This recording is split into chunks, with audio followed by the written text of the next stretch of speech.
Hello my freaky darlings and welcome back to my shack. I've got some really good news. Shadows has got a new publishing deal and will be released as an ebook at the end of the month and will be released as a print copy a couple of weeks later. So you'll be able to rush out and get your own copies. Isn't that cool? I'm rather excited. Okay, so today I'm going to carry on reading to you from Shadows. We're starting with Carol's scene. There are actually two scenes I'm going to read to you from. Hope you enjoy it. Denise smiled. It was a beautiful smile. Carol's heart stopped when she looked like that. She watched as Denise put the handset for the intercom back in its cradle. And? Carol asked. Things are looking good, Denise said as she stroked Carol's face. Ladies!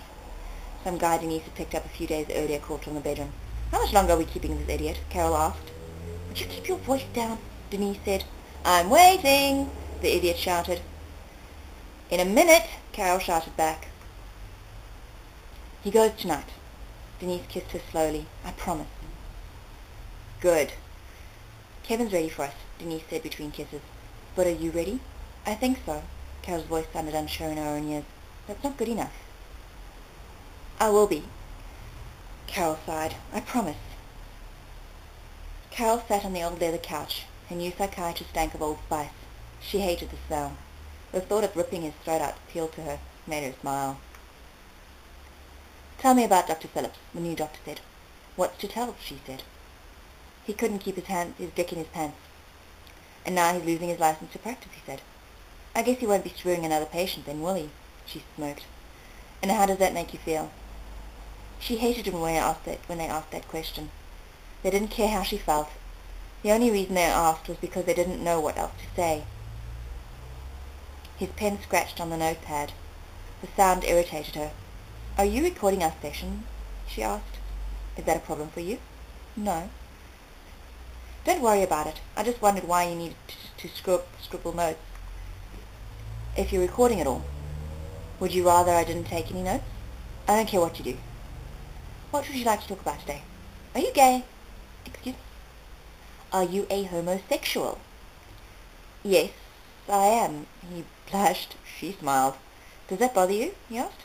No, she said. It explains why Dr. Phillips referred me to you. And why do you think that is? Since you prefer dicks to chicks, I can't seduce you. Did you seduce him? She stood up and walked towards the window. No. She stared out with unseeing eyes.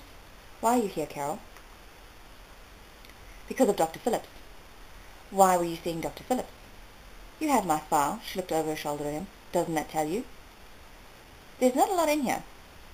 My mother felt I needed therapy. Why? She caught me with the next-door neighbor's daughter.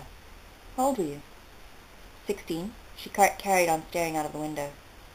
A soft, buzzing sound came from a small clock on his desk. Our time is up, he said as he stood up. She was at least a head taller than him. She liked being able to look down at him.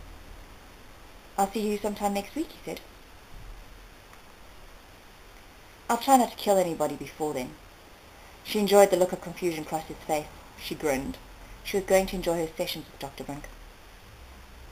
Okay, well, that's it. Hope you enjoyed it. I guess I'll speak to you guys next week. And misbehave horribly.